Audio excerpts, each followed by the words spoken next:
당신 내 돈 훔쳤죠? 며느리의 차가운 눈빛이 저를 도둑으로 만들었습니다. 1,500만 원짜리 시계 상자, 생활비 50만 원, 그리고 결정타는 단톡방에 올라온 한 줄이었죠. 오늘 안으로 나가세요. 6개월 동안 숨죽이며 살았던 아들 집 문이 제 등 뒤에서 쾅 닫혔습니다. 밤 10시 캐리어 하나 갈 곳 없는 69살 여자. 저는 그렇게 거리로 내던져졌어요. 3평짜리 고시텔 방에서 발견한 낡은 봉투 한 장. 수익자 박미선, 금액 1억 6천만 원. 20년 전 제가 돌봤던 노부부가 남긴 마지막 선물이었습니다. 하지만 그 순간 저는 몰랐어요. 저를 쫓아낸 며느리가 이미 그 돈을 노리고 있었다는 걸요. 변호사인 며느리는 가짜 조카를 만들어냈습니다. 법원에 소송을 걸고 인터넷에 침해 걸린 시어머니가 우리 가족을 협박해요라는 거짓말을 퍼뜨렸죠. 순식간에 저는 사기꾼이 됐습니다. 도둑이 됐어요. 미친 노인이 됐습니다. 그런데 그들은 몰랐습니다. 투명 인간 취급받던 이 할머니에게 아직 이빨이 남아있다는 거요. 법정에서 벌어질 이 전쟁, 과연 누가 이길까요? 당신, 내 돈 훔쳤죠? 그 한마디가 내 인생을 산산조각 냈습니다. 며느리의 차가운 눈빛, 1,500만 원짜리 시계 상자, 생활비 50만 원, 그리고 단톡방에 올라온 마지막 한 줄. 오늘 안으로 나가세요. 그날 밤 캐리어 하나 들고 집을 나왔습니다. 69살, 갈 곳 없는 여자. 이름은 박미선입니다. 그런데요, 고시텔 방 구석에서 낡은 봉투 하나가 나왔습니다. 수익자 박미선, 금액 1억 6천만 원. 20년 전 제가 돌봤던 노부부의 이름이 적혀 있었어요. 하지만 그 돈을 노린 사람이 있었죠. 제 며느리, 변호사 서다영. 그녀는 가짜 조카를 만들어냈습니다. 그리고 인터넷에는 치매 걸린 시어머니가 협박 중이라는 거짓글이 퍼졌죠. 도둑, 사기꾼, 미친 노인. 그렇게 저는 사라졌습니다. 하지만 그들은 몰랐습니다. 침묵하던 이 여자가 이제 싸울 준비가 되어 있다는 걸요. 이건 내가 나로 살아남는 이야기입니다. 지금부터 그 진짜 이야기를 들려드릴게요. 사연이 궁금하시다면 구독과 좋아요 눌러주세요. 당신의 한 번의 클릭이 잊혀진 이름 하나를 세상 밖으로 꺼내줍니다. 자, 이제 이야기를 시작하겠습니다. 새벽 5시 30분, 알람보다 먼저 눈이 떴습니다. 어둠 속에서 조심스럽게 이불을 걷어냈어요. 소리 하나 내지 않으려고 숨을 참았습니다. 아들 민준이네 집, 이 작은 방에서 6개월째 살고 있었죠. 복도를 지나 부엌으로 향했습니다. 슬리퍼 소리조차 죽이며 걸었어요. 불을 켜자 하얀 대리석 싱크대가 차갑게 빛났습니다. 며느리 다영이가 고집해서 들인 수입산 주방이었죠. 냉장고 문을 열었습니다. 유기농 야채들이 가지런히 정리돼 있었어요. 하나에 8,000원, 12,000원. 저는 제일 저렴한 시금치를 꺼냈습니다. 손이 떨렸어요. 어머니, 또 그 행주 쓰세요? 다영이의 목소리가 등 뒤에서 날아왔습니다. 심장이 철렁했어요. 미안해. 바꿀게. 몇 번을 말씀드려야 해요? 고개를 숙였습니다. 그녀의 새 명품 가방이 식탁 의자에 걸려 있었어요. 350만 원짜리라고 했죠. 저는 그 가방에서 한 걸음 물러섰습니다. 7시 현우가 일어났습니다. 10살 손자의 발소리만이 이 집에서 제게 기쁨을 줬어요. 할머니, 안녕하세요. 현우야. 현우는 제 옆에 바짝 붙어 섰습니다. 작은 손이 제 팔을 꼭 잡았어요. 할머니, 왜 맨날 미안하다고만 해요? 그 말이 가슴을 찔렀습니다. 대답할 수 없었어요. 현우는 제 손을 더 꼭 쥐었습니다. 아침 식탁에 민준이가 나왔습니다. 넥타이를 매며 저를 힐끗 봤지만 말은 없었어요. 시선만 스치고 지나갔죠. 다영이가 국이 짜다고 지적했습니다. 저는 또 고개를 숙였어요. 나간다. 민준이가 현관으로 향했습니다. 저는 작게 인사했지만 그는 돌아보지 않았어요.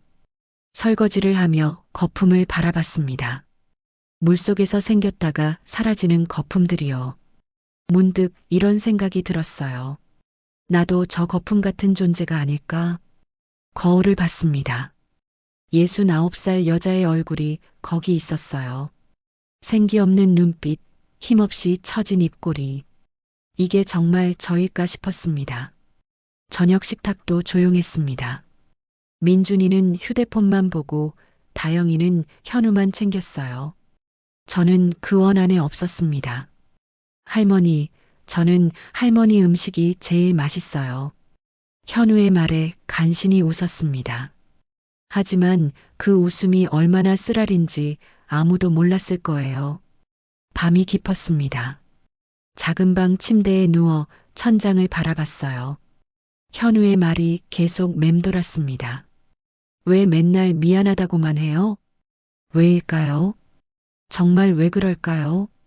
저는 이 집에서 점점 투명해지고 있었습니다. 보이지 않는 사람이 되어가고 있었어요. 그리고 그날 밤 처음으로 깨달았습니다. 이대로는 안 된다는 걸요. 마이너스 마이너스 마이너스. 화요일 아침 저는 평소보다 일찍 일어났습니다. 다영이가 중요한 미팅이 있다고 했거든요. 완벽하게 준비하고 싶었어요. 청소를 시작했습니다.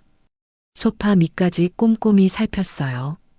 그러다 작은 테이블 아래에서 뭔가 반짝이는 걸 발견했습니다. 다영이의 시계 상자였어요. 손에 들자 축축한 느낌이 전해졌습니다. 물이었어요. 어젯밤 현우가 흘린 물에 젖어 있었죠. 가죽 상자가 불어서 색이 변해 있었습니다. 심장이 쿵쿵 뛰기 시작했어요. 이걸 어떡하지? 급하게 물기를 닦았지만 소용없었습니다. 이미 망가진 거였어요. 다영아, 저기. 거실로 나온 다영이에게 상자를 내밀었습니다. 그녀의 얼굴이 순식간에 변했어요. 이게 뭐예요? 청소하다가 발견했는데 물에. 뭐라고요? 다영이가 상자를 낚아챘습니다. 손이 떨리고 있었어요. 이게 지금 어떻게 된 거예요? 1,500만 원짜리예요. 어머니가 갚을 수 있겠어요? 목소리가 날카로웠습니다. 저는 뒤로 물러섰어요. 미안해. 내가 조심했어야 했는데. 조심이요? 어머니가 조심하신 게 뭐가 있어요? 민준이가 나왔습니다. 하지만 그는 중재하지 않았어요. 그저 한숨만 쉬었죠. 여보, 그만해. 고의는 아니잖아. 고의가 문제예요? 어머니, 이거 30개월 걸려요. 30개월? 다영이의 말이 제 가슴을 찔렀습니다. 저는 아무 말도 할 수 없었어요. 결국 다영이는 아침도 먹지 않고 나갔습니다. 문 닫히는 소리가 집을 흔들었어요. 혼자 남은 거실에서 저는 시계 상자를 바라봤습니다. 1,500만 원. 제게는 상상할 수 없는 금액이었죠. 오후에 다영이에게서 문자가 왔습니다. 어머니, 제가 미팅 망쳤어요. 계속 그 생각만 나서요. 실망이에요. 손이 떨렸습니다. 제 잘못으로 다영이의 일까지 망쳤다는 죄책감이 몰려왔어요. 저녁이 되었습니다. 민준이는 회식, 다영이는 방안. 현우만 저와 식탁에 앉았어요. 할머니, 엄마가 화났어요? 응. 할머니가 실수를 해서. 할머니 잘못 아닌데. 현우의 작은 목소리가 위로가 됐습니다. 밤이 깊었습니다. 잠을 이룰 수 없었어요. 다영이의 날카로운 목소리, 민준이의 무심한 태도, 그리고 제 자신의 무력함이 머릿속을 맴돌았습니다. 새벽 2시쯤 문 밑으로 뭔가 밀려 들어왔습니다. 종이였어요. 할머니는 착하니까 괜찮을 거예요. 저는 할머니 편이에요. 사랑해요. 현우의 글씨였습니다. 쪽지를 읽는 순간 참았던 눈물이 쏟아졌어요. 소리 내지 않으려고 입을 막았습니다. 하지만 눈물은 멈출 수 없었어요. 이 집에서 제 편은 10살짜리 손자뿐이었습니다. 쪽지를 가슴에 꼭 안았습니다. 그리고 생각했어요. 이렇게 계속 살아도 되는 걸까? 매일 눈치 보고, 매일 사과하고, 매일 제 존재를 지우며 사는 게 정말 옳은 일일까? 눈을 감았지만 잠은 오지 않았습니다. 그날 밤 저는 꿈을 꿨어요. 제가 투명 인간이 되어 거리를 걷는 꿈이었습니다. 아무도 저를 보지 못했어요. 꿈에서 깨어났을 때 백엔니지 젖어 있었습니다. 마이너스. 화요일 아침 저는 평소보다 일찍 일어났습니다. 다영이가 중요한 미팅이 있다고 했거든요. 완벽하게 준비하고 싶었어요. 청소를 시작했습니다. 소파 밑까지 꼼꼼히 살폈어요. 그러다 작은 테이블 아래에서 뭔가 반짝이는 걸 발견했습니다. 다영이의 시계 상자였어요. 손에 들자 축축한 느낌이 전해졌습니다. 물이었어요. 어젯밤 현우가 흘린 물에 젖어 있었죠. 가죽 상자가 불어서 색이 변해 있었습니다. 심장이 쿵쿵 뛰기 시작했어요. 이걸 어떡하지? 급하게 물기를 닦았지만 소용없었습니다. 이미 망가진 거였어요. 다영아, 저기. 거실로 나온 다영이에게 상자를 내밀었습니다. 그녀의 얼굴이 순식간에 변했어요. 이게 뭐예요? 청소하다가 발견했는데 물에. 뭐라고요? 다영이가 상자를 낚아챘습니다. 손이 떨리고 있었어요. 이게 지금 어떻게 된 거예요? 1,500만 원짜리예요. 어머니가 갚을 수 있겠어요? 목소리가 날카로웠습니다. 저는 뒤로 물러섰어요. 미안해. 내가 조심했어야 했는데. 조심이요? 어머니가 조심하신 게 뭐가 있어요? 민준이가 나왔습니다. 하지만 그는 중재하지 않았어요. 그저 한숨만 쉬었죠. 여보, 그만해. 고의는 아니잖아. 고의가 문제예요? 어머니, 이거 30개월 걸려요. 30개월? 다영이의 말이 제 가슴을 찔렀습니다. 저는 아무 말도 할 수 없었어요. 결국 다영이는 아침도 먹지 않고 나갔습니다. 문 닫히는 소리가 집을 흔들었어요. 혼자 남은 거실에서 저는 시계 상자를 바라봤습니다. 1,500만 원. 제게는 상상할 수 없는 금액이었죠. 오후에 다영이에게서 문자가 왔습니다. 어머니, 제가 미팅 망쳤어요. 계속 그 생각만 나서요. 실망이에요. 손이 떨렸습니다. 제 잘못으로 다영이의 일까지 망쳤다는 죄책감이 몰려왔어요. 저녁이 되었습니다. 민준이는 회식, 다영이는 방안. 현우만 저와 식탁에 앉았어요. 할머니, 엄마가 화났어요? 응. 할머니가 실수를 해서. 할머니 잘못 아닌데. 현우의 작은 목소리가 위로가 됐습니다. 밤이 깊었습니다. 잠을 이룰 수 없었어요. 다영이의 날카로운 목소리, 민준이의 무심한 태도, 그리고 제 자신의 무력함이 머릿속을 맴돌았습니다. 새벽 2시쯤 문 밑으로 뭔가 밀려들어왔습니다. 종이였어요. 할머니는 착하니까 괜찮을 거예요. 저는 할머니 편이에요. 사랑해요. 현우의 글씨였습니다. 쪽지를 읽는 순간 참았던 눈물이 쏟아졌어요.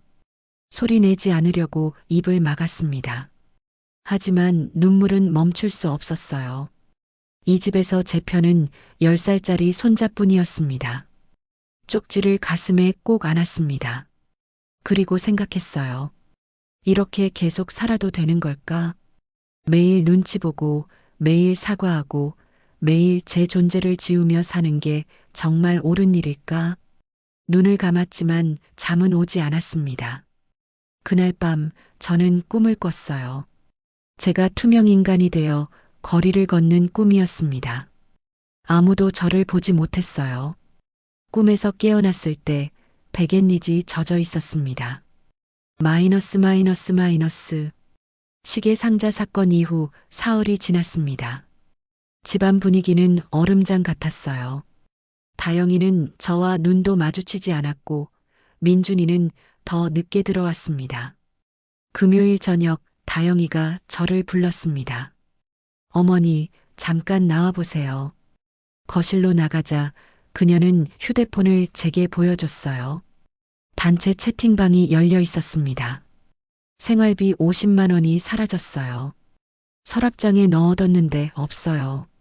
제 심장이 쿵 하고 내려앉았습니다. 나는 그런 거 안 했어. 그럼 누가 가져갔겠어요? 모르지. 하지만 나는 아니야. 다영이의 눈빛이 차가웠습니다. 어머니, 방 비워주세요. 방을 비우라고? 네. 이제 더는 같이 못 살아요. 귀가 멍해졌습니다. 무슨 말인지 이해가 안 됐어요. 언제까지? 오늘 안으로요. 오늘? 시계를 봤습니다. 저녁 8시. 4시간밖에 안 남았어요. 현관문이 열렸습니다. 민준이가 돌아왔어요. 저는 달려갔습니다. 민준아, 정말 나를 내보내려고? 민준이는 시선을 피했습니다. 어머니, 저도 힘들어요. 이러다간 제 가정이 무너져요. 그래서 나를 버리겠다는 거니? 버리는 게 아니에요. 잠깐 떨어져 지내는 거예요. 제 아들이었습니다. 제가 낳은 아들이요. 하지만 그는 제 편이 아니었어요. 알았어.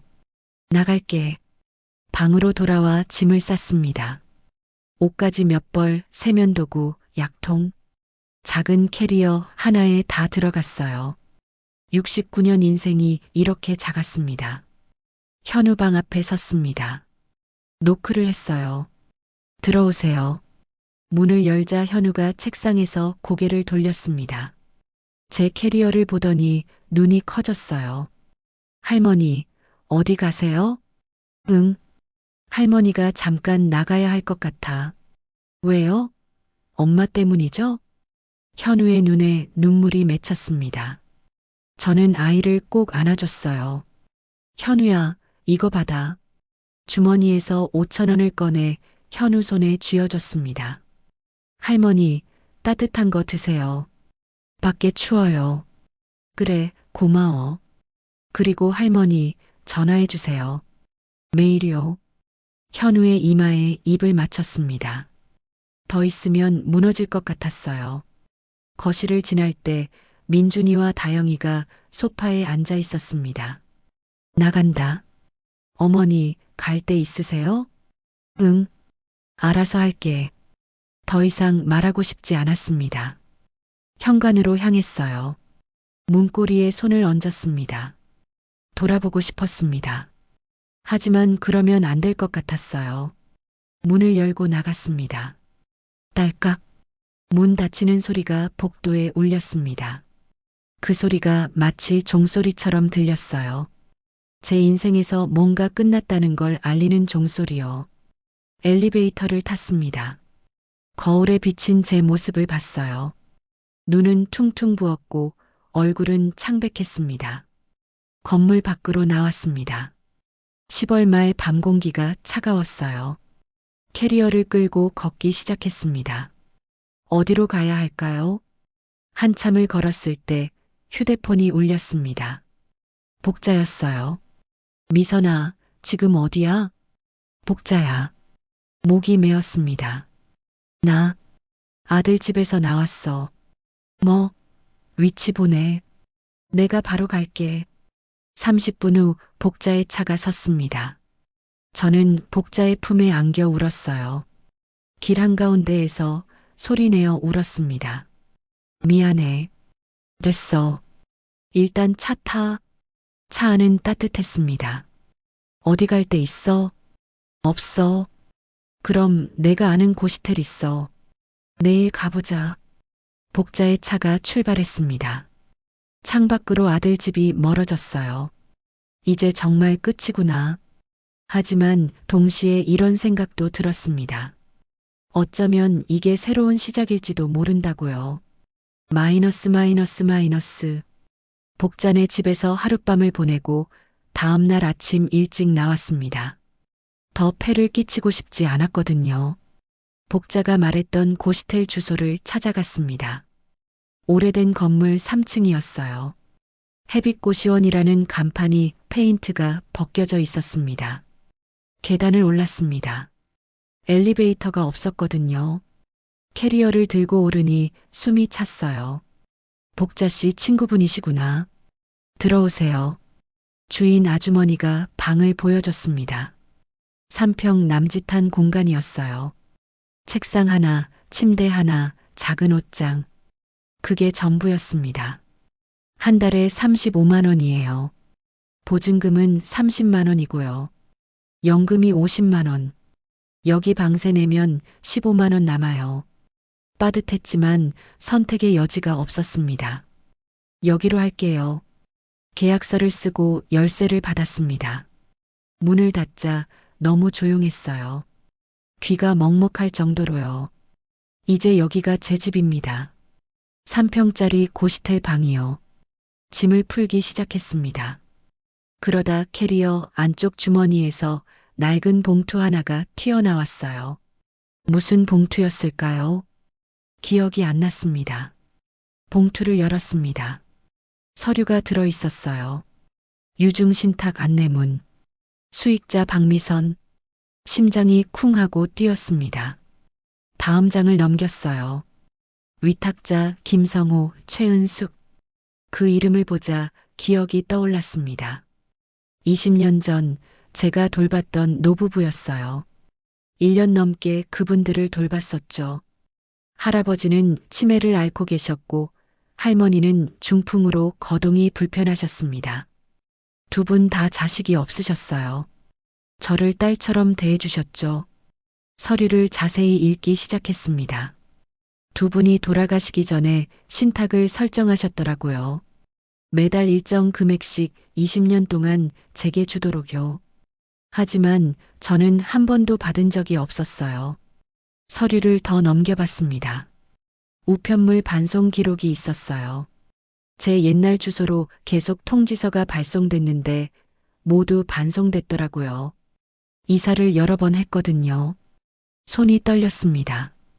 20년 동안 쌓인 돈이 얼마나 될까요? 서류 마지막 장에 신협 연락처가 적혀 있었습니다.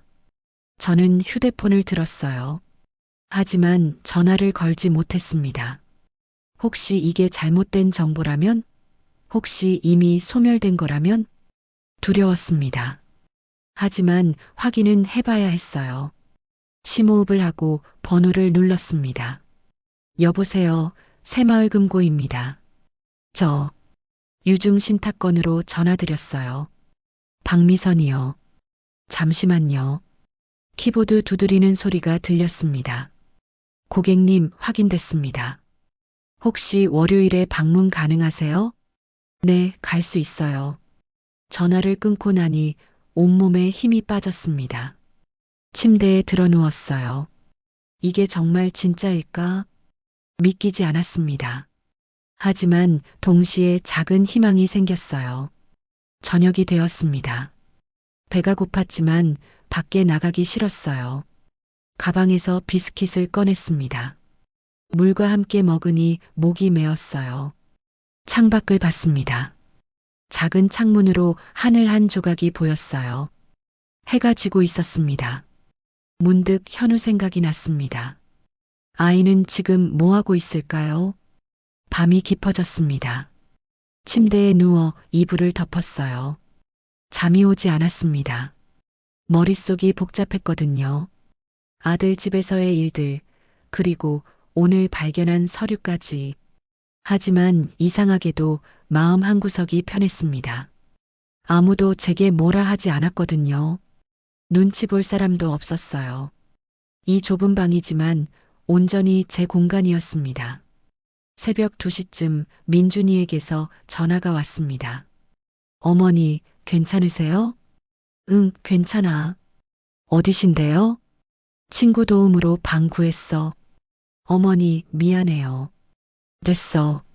너는 내 가정 잘 지켜. 전화를 끊었습니다. 더 이상 얘기하고 싶지 않았어요. 눈을 감았습니다. 이번엔 잠이 왔어요. 천천히 깊은 잠 속으로 빠져들었습니다. 그날 밤 저는 생각했습니다. 이제는 나를 위해 살아야겠다. 마이너스 마이너스 마이너스. 월요일 아침 신협 앞에 섰습니다. 떨리는 손을 주먹 쥐었다 폈다 반복했어요. 괜찮아. 미선아, 너는 할 수 있어. 담당 대리가 서류를 확인했습니다. 박미선님, 김성호, 최은숙 부부님께서 설정하신 신탁이 맞으시죠? 네, 맞아요. 20년간 월 50만 원씩, 원금만 1억 2천만 원입니다. 이자 포함하면 총 1억 6,400만 원 정도 됩니다. 1억 6,400만 원? 믿을 수 없었습니다. 눈물이 핑 돌았어요. 정말인가요? 네. 그런데 한 가지 문제가 있습니다. 문제요?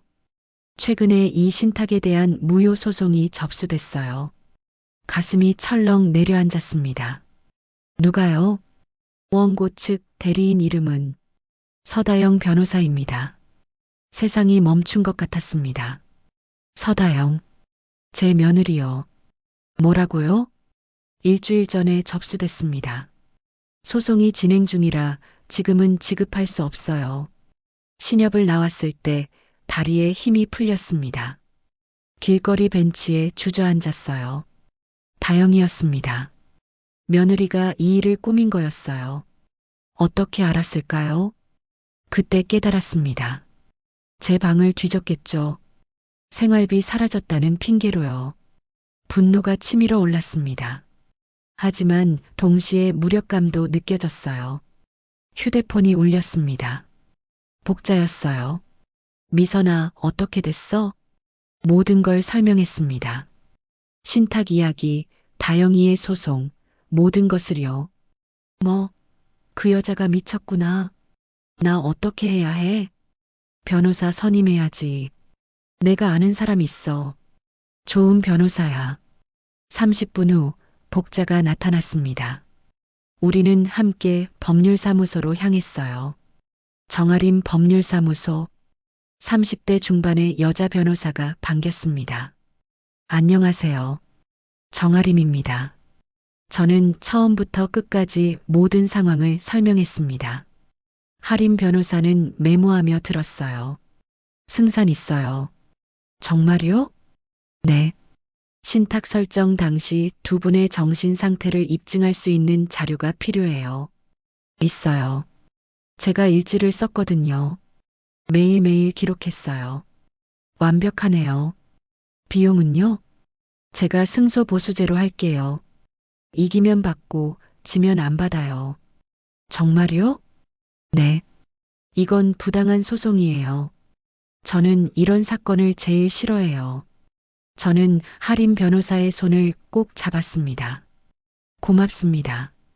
며칠 후 저는 옛날 물건들을 뒤지기 시작했습니다. 그리고 찾았어요. 낡은 수첩 하나를요. 20년 전 요양일지였습니다. 2005년 3월 5일. 할아버지 오늘 컨디션 좋으심. 두 분 다 정신 멀쩡하심. 2005년 4월 12일. 할아버지가 제 손 꼭 잡으시며 고맙다고 하심. 돌아가신 후 걱정된다고. 눈물이 흘러내렸습니다. 두 분의 따뜻한 마음이 느껴졌어요.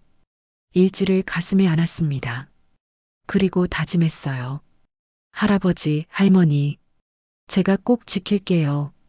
두 분이 제게 남겨주신 마음 절대 빼앗기지 않을게요.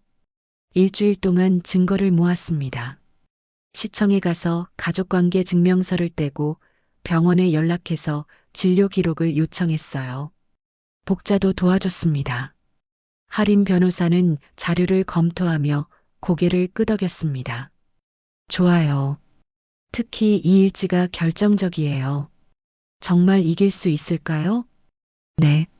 그리고 제가 조사해 봤는데 원고 김민재 씨는 가족관계 증명서상 김성호 씨와 아무 관계가 없어요. 그럼 완전히 사기잖아요. 맞아요. 위증교사, 사기죄로도 갈 수 있어요. 하림 변호사의 눈빛이 날카로워졌습니다. 박미선님, 준비됐어요? 네, 준비됐어요. 그럼 본격적으로 시작해 볼까요?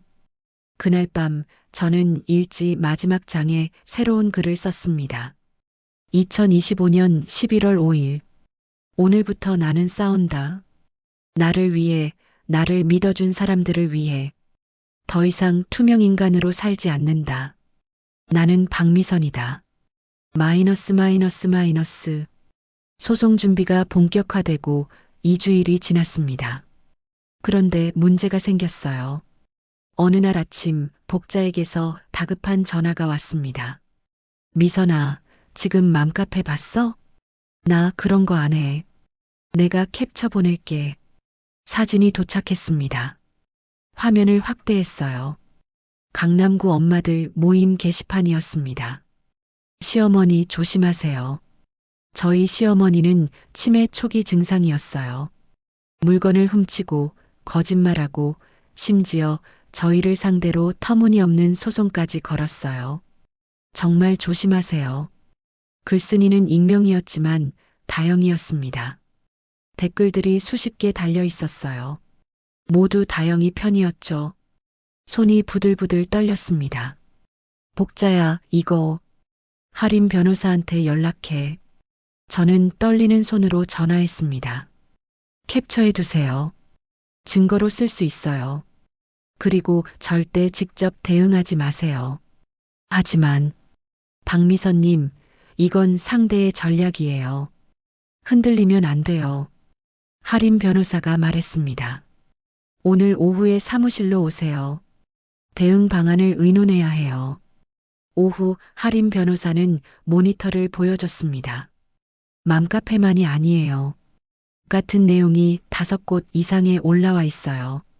조직적으로 퍼뜨리고 있죠. 소송 걸 수 있어요? 가능은 한데 지금은 본 소송에 집중하는 게 나아요. 대신 침해서를 깨야 해요. 어떻게요? 신경과 검사 받으세요. 정식으로요. 이틀 후 저는 대학병원 신경과를 찾았습니다. 2시간에 걸친 검사를 받았어요. 일주일 후 결과를 들으러 갔습니다. 박미선님, 검사 결과 모두 정상입니다. 치매 징후는 전혀 없습니다. 정말요? 네. 건강하십니다. 진단서를 받아들었을 때 눈물이 날 뻔했습니다. 저는 정상이었어요. 하림 변호사에게 진단서를 보여줬습니다. 완벽해요. 이제 상대 측 주장이 거짓임을 입증할 수 있어요. 그날 저녁 집으로 돌아오는 길에 현우에게서 전화가 왔습니다.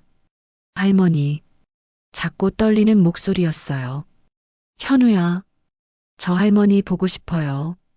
할머니도 보고 싶어. 할머니, 인터넷에 이상한 글 있던데. 그거 진짜 아니죠? 제 심장이 쿵 하고 내려앉았습니다. 아니야. 전부 거짓말이야. 저도 그럴 줄 알았어요. 할머니는 그런 분 아니잖아요. 고마워, 현우야. 할머니, 저 일기 쓰고 있어요. 할머니랑 있었던 일들이요. 엄마가 할머니한테 뭐라고 했는지 다 기억하려고요. 순간 깨달았습니다. 현우가 증인이 될 수 있다는 걸요. 현우야, 그 일기 잘 보관해둬. 아무한테도 보여주지 말고. 알았어요. 할머니 사랑해요. 나도 사랑해. 다음 날 하림 변호사에게 알렸습니다. 현우 일기요? 좋은 증거가 될 수 있어요. 법원에 증거 제출 명령을 신청할 수 있어요. 12월이 왔습니다. 재판일이 다가왔어요. 저는 매일 증거를 검토했습니다. 하림 변호사는 추가 조사를 진행했습니다. 그러던 중 결정적 단서를 발견했어요. 박미선님, 이거 보세요. 뭐예요? 김민재와 서다영 변호사가 성공 보수 계약을 했어요. 신탁금의 40%를 받기로요. 40%면 6,500만 원이 넘어요.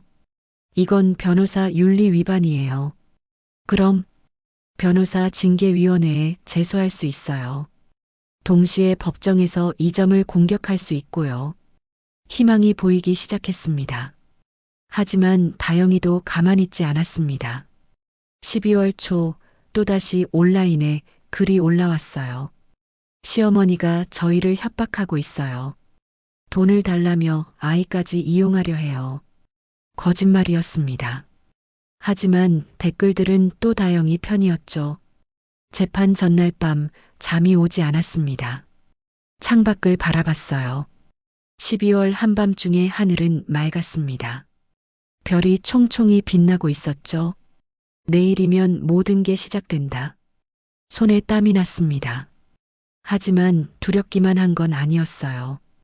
오히려 기대됐습니다. 드디어 제 목소리를 낼 수 있는 기회니까요. 저는 깊게 숨을 들이쉬었습니다. 내일 나는 당당하게 설 거야. 더 이상 고개 숙이지 않을 거야. 새벽 5시 일어나 씻고 단정한 옷을 입었습니다. 거울을 봤어요. 거울 속 제 얼굴은 달라져 있었습니다. 눈빛이 살아 있었어요. 괜찮아. 미선아, 너는 할 수 있어. 문을 열고 나섰습니다. 저는 준비됐습니다. 마이너스. 재판 첫날 법원 건물 앞에 섰을 때 다리가 후들거렸습니다. 하지만 걸음을 멈추지 않았어요. 긴장하지 마세요. 진실만 말하면 돼요. 하림 변호사와 복자가 양옆에서 제 팔을 잡아줬습니다. 법정에 들어섰습니다. 다영이가 원고석에 앉아 있었어요. 제 눈과 마주치자 차갑게 미소 지었습니다. 판사가 입장했습니다. 양측 준비는 됐습니까? 네, 준비됐습니다. 다영이와 하림 변호사가 차례로 대답했습니다. 증인 신문이 시작됐습니다. 신협 담당자가 증언대에 섰어요. 신탁 설정 당시 절차는 정상적이었습니까? 네. 김성호, 최은숙 두 분 모두 직접 서명하셨습니다. 두 분의 정신 상태는 정상이었습니다. 대화도 명료하셨어요. 다영이는 반대 신문에서 흔들려고 했지만 증인은 흔들리지 않았습니다. 제 차례가 왔습니다. 증인석에 앉아 다리가 떨렸어요. 하지만 참았습니다. 증인 김성호, 최은숙 부부와 어떤 관계였습니까? 요양보호사로 1년 2개월 동안 돌봤습니다. 신탁에 대해 언제 들었습니까? 돌아가시기 한 달 전쯤이요. 할머니가 말씀하셨어요. 진실만 말했습니다. 떨림 없이 또박또박 말했어요. 다영이가 반대 신문에 나섰습니다. 정말 순수한 의도였습니까? 네. 그럼 왜 20년 동안 찾지 않았습니까? 주소가 바뀌어서 통지를 못 받았습니다. 이해 있습니다. 추측성 질문입니다. 하림 변호사가 일어섰습니다. 판사가 고개를 끄덕였어요. 재판이 끝나고 복도로 나왔습니다. 미선아, 잘했어. 복자가 저를 껴안았어요. 그날 저녁 저는 노인복지관으로 향했습니다. 합창단 첫 연습 날이었거든요. 오늘은 발성 연습부터 할게요. 선생님의 지도에 따라 소리를 냈습니다. 아, 어색했지만 재미있었어요. 제 목소리가 다른 사람들과 섞였습니다. 연습곡은 감사합니다였어요. 감사합니다. 그 한마디가 세상을 바꾸죠. 노래를 부르며 눈물이 났습니다. 가사가 제 마음을 파고들었어요. 복자, 하림 변호사, 현우, 그리고 저를 기억해준 할아버지, 할머니까지 감사할 일들이 떠올랐습니다. 다음 날은 장보기 봉사 날이었습니다. 80세 할머니를 만났어요. 할머니, 뭐 필요하세요? 김치하고 두부, 계란 좀. 시장에서 장을 보고 돌아왔습니다. 할머니, 다 사왔어요. 고맙구나. 할머니의 손이 제 손을 잡았습니다. 따뜻했어요. 집으로 돌아오며 뿌듯했습니다. 제가 쓸모 있는 사람이라는 느낌이 들었어요. 2주일 후 두 번째 재판이 열렸습니다. 하림 변호사는 결정적 증거를 제출했어요. 이건 원고 김민재와 원고 측 변호인 서다영 사이의 성공보수 계약서입니다. 신탁금의 40%를 수임료로 받기로 했습니다.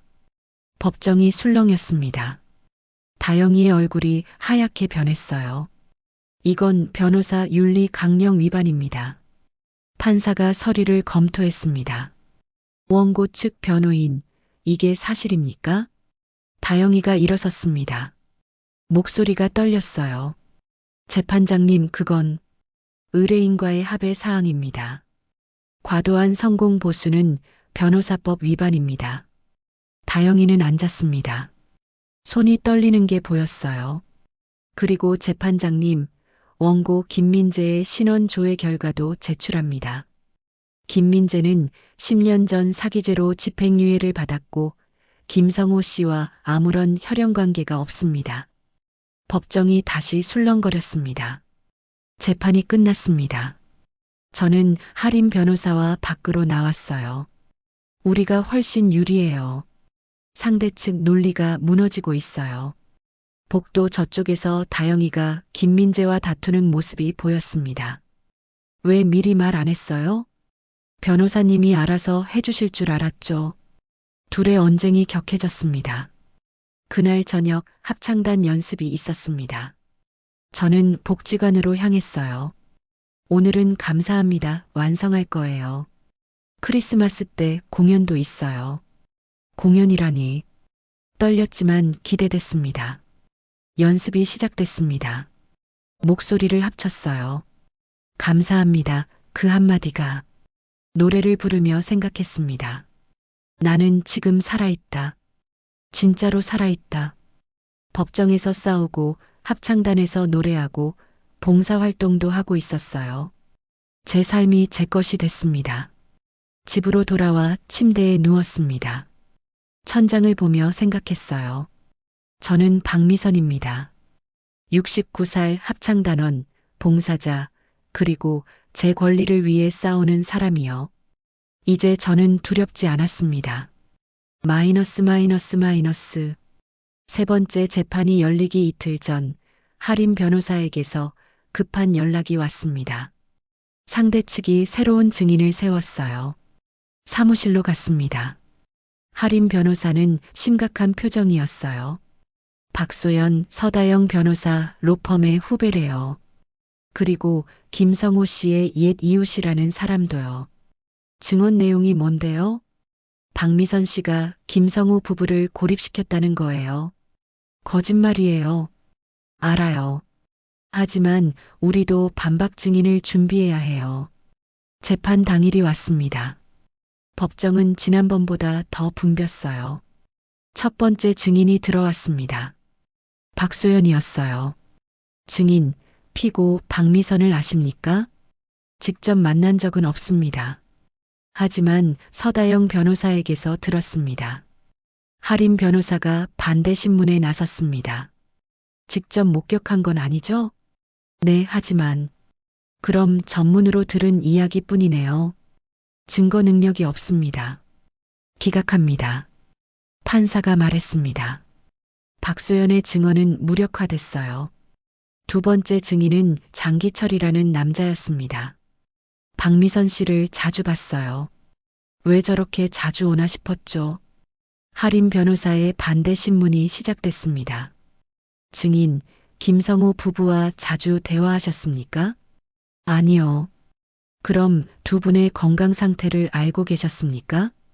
글쎄요. 김성호 씨는 치매였고 최은숙 씨는 중풍이었습니다.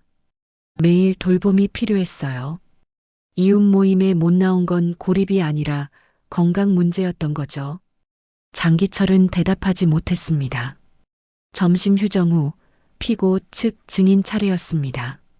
당시 함께 일했던 요양보호사 윤미자 씨가 증언대에 섰어요. 박미선 씨는 어떤 사람이었습니까? 성실하고 친절했어요. 어르신들이 제일 좋아하는 보호사였죠. 보수는 어땠습니까? 센터에서 정한 금액보다 적게 받았어요. 두 분이 경제적으로 어려우셨거든요. 이 증언은 강력했습니다. 제가 돈을 노렸다는 주장을 정면으로 반박하는 거였으니까요. 하림 변호사가 마지막 증거를 꺼냈습니다. 재판장님, 법원이 명령한 증거를 제출합니다. 무엇입니까? 피고의 손자 박현우 군의 일기장입니다. 법정이 술렁였습니다. 다영이의 얼굴이 굳었어요. 일기장에는 가정 내에서 벌어진 일들이 상세히 기록돼 있습니다. 특히 서다영 변호사의 평소 행실이 나와 있어요. 하림 변호사가 몇 구절을 읽었습니다. 2025년 10월 15일. 오늘 엄마가 할머니한테 또 화냈다. 할머니는 잘못한 게 없는데 할머니는 왜 맨날 미안하다고만 하실까? 방청석이 조용해졌습니다. 10월 20일. 엄마가 할머니 방을 뒤지고 있었다. 뭘 찾는 것 같았다. 할머니 몰래. 다영이는 고개를 숙였습니다. 일기장은 필적 감정을 거쳤고 원본임이 확인됐습니다. 조작되지 않았어요. 판사가 일기장을 검토했습니다. 다음 재판에서 현우 군을 증인으로 신청하시겠습니까? 필요하다면 그렇게 하겠습니다. 다영이가 벌떡 일어났습니다. 재판장님, 그건 안 됩니다. 아이를 법정에 세울 순 없어요. 원고 측 변호인 앉으세요. 법원이 판단할 일입니다. 재판이 끝났습니다. 복도에서 다영이가 김민재를 다시 만났습니다. 이번엔 더 격하게 다퉜어요. 이제 어떻게 할 거예요? 변호사님이 책임지셔야죠. 책임은 무슨, 당신이 거짓말했잖아요. 변호사님도 알면서 한 거잖아요. 둘은 서로를 비난하며 멀어졌습니다. 저는 그 모습을 보며 조용히 말했습니다. 거짓은 결국 무너지는구나. 그날 저녁 민준이에게서 전화가 왔습니다. 어머니, 저예요. 응. 오늘 재판. 현우 일기 이야기 들었어요. 침묵이 흘렀습니다. 어머니, 제가 너무 잘못했죠? 민준아, 지금 깨달았으면 됐어. 어머니를 보호했어야 했는데. 저는 됐어. 이제 와서 후회해도 소용없어. 앞으로 어떻게 살 건지가 중요해. 전화를 끊었습니다. 가슴이 아팠지만 저는 더 이상 흔들리지 않았어요. 밤에 합창단 연습이 있었습니다. 복지관으로 향했어요. 다음 주가 공연이에요. 마지막 연습 열심히 해요. 선생님의 말에 모두 힘을 냈습니다. 감사합니다. 그 한마디가 세상을 바꾸죠. 노래를 부르며 생각했습니다. 제 인생에서 가장 힘든 시간을 지나고 있지만 동시에 가장 당당한 시간이기도 하다고요. 집으로 돌아와 일기를 썼습니다. 오늘 진실이 한 걸음 더 드러났다. 현우의 일기가 말해주었다. 아이는 다 보고 있었다. 이제 조금만 더 가면 된다. 일기를 덮고 잠자리에 들었습니다. 내일은 또 어떤 날이 될까요? 하지만 두렵지 않았습니다.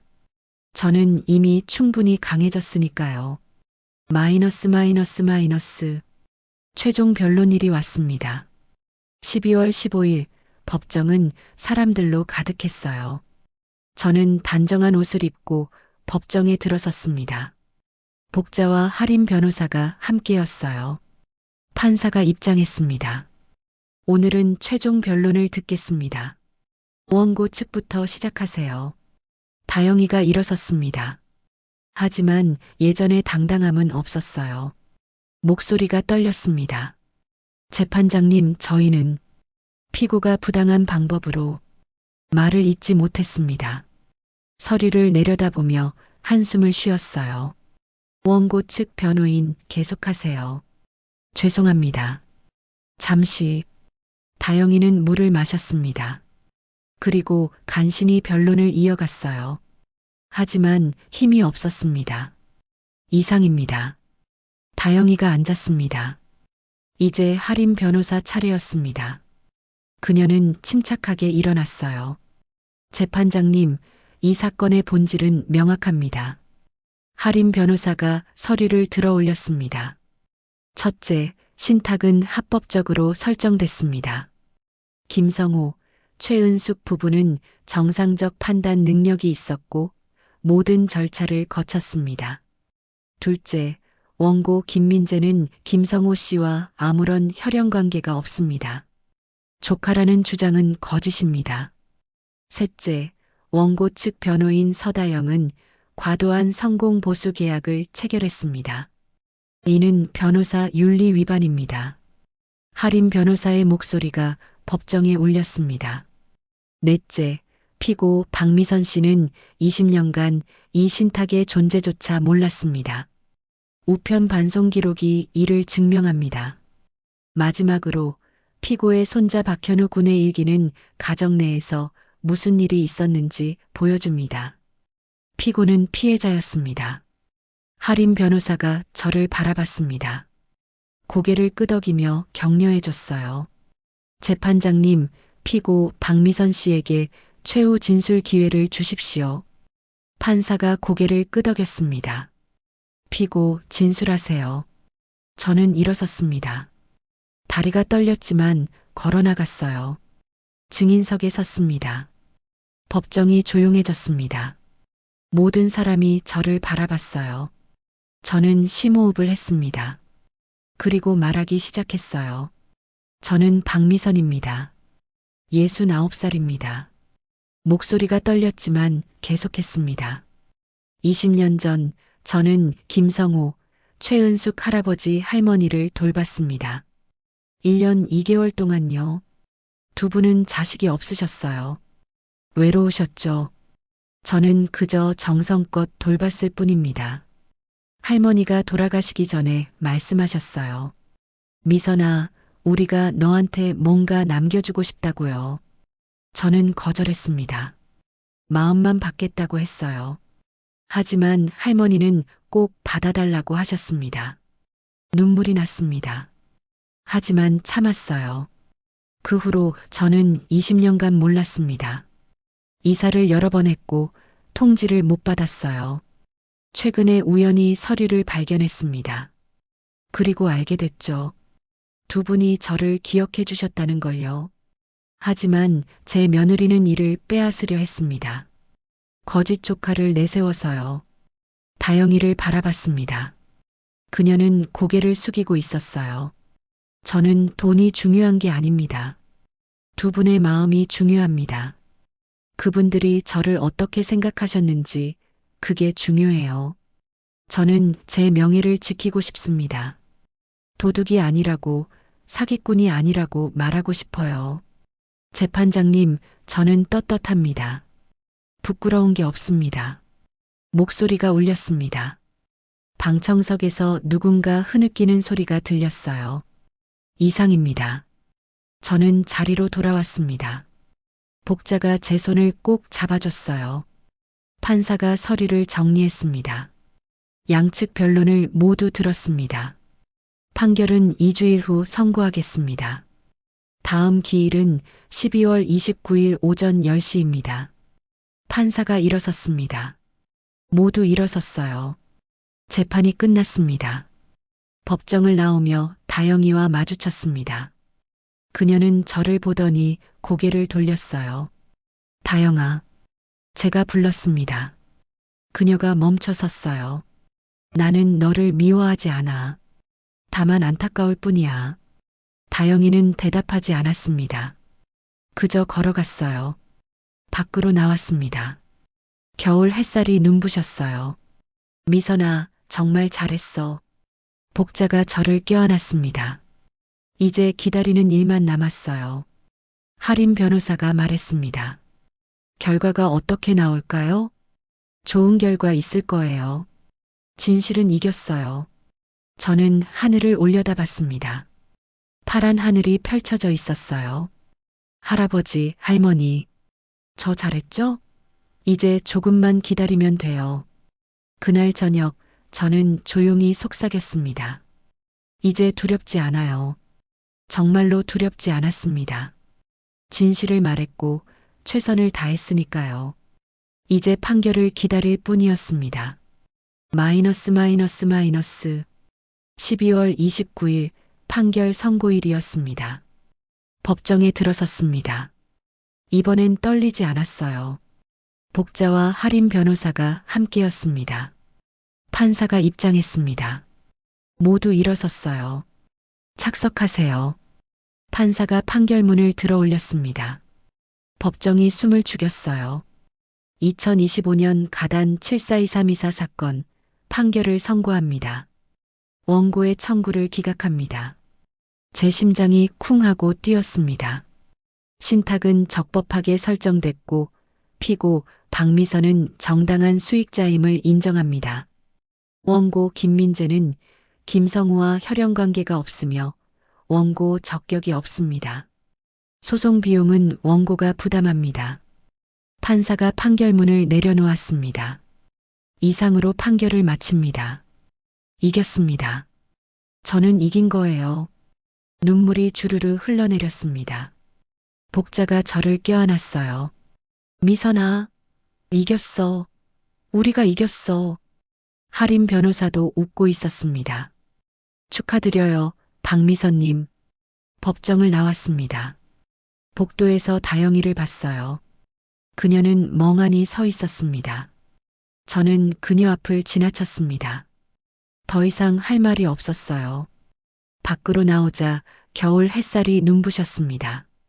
12월의 차가운 공기가 상쾌했어요. 미선아, 이제 뭐 할 거야? 복자가 물었습니다. 살아야지. 제대로 살아야지. 며칠 후 신협에서 연락이 왔습니다. 신탁금을 받을 수 있다고요. 1억 6,400만 원. 저는 그 돈으로 작은 원룸을 얻었습니다. 고시텔보다 조금 큰 베란다가 있는 곳이었어요. 베란다에 화분을 놓았습니다. 꽃을 키우고 싶었거든요. 그리고 복자와 함께 시장 장학기금을 만들었습니다. 어려운 학생들을 돕는 기금이었어요. 1억 원을 기부했습니다. 미선아, 이렇게 많이? 응. 나한테는 6천만 원이면 충분해. 나머지는 꼭 필요한 곳에 써야지. 크리스마스 이브 복지관 합창단 공연이 있었습니다. 저는 무대에 섰어요. 객석에는 복자가 앉아 있었습니다. 그리고 놀랍게도 현우가 있었어요. 민준이가 데려온 모양이었습니다. 감사합니다. 그 한마디가 세상을 바꾸죠. 노래를 부르며 눈물이 났습니다. 하지만 슬픈 눈물이 아니었어요.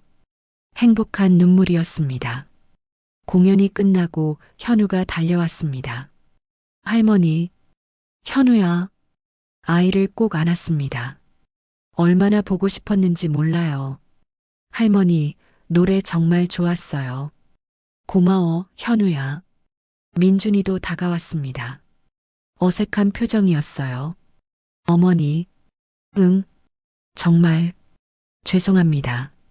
됐어. 과거는 과거야. 현우 잘 키워. 네. 그리고 어머니, 다영이가 이혼 서류에 서명했어요. 놀랍지 않았습니다.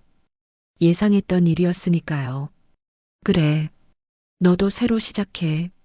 네, 어머니. 새해가 밝았습니다.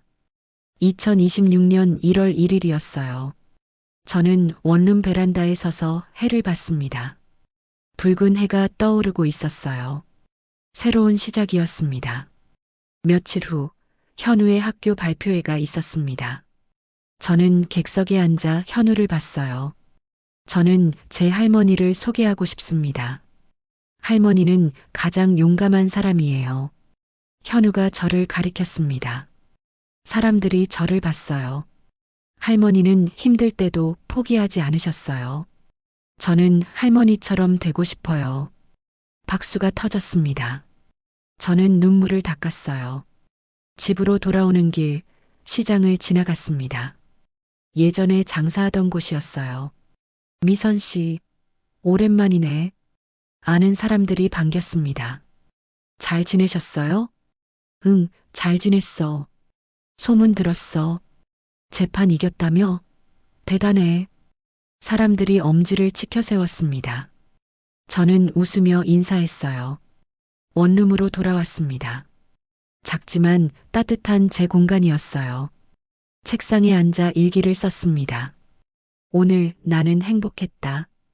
현우를 받고 사람들이 날 반겼고 해가 아름다웠다.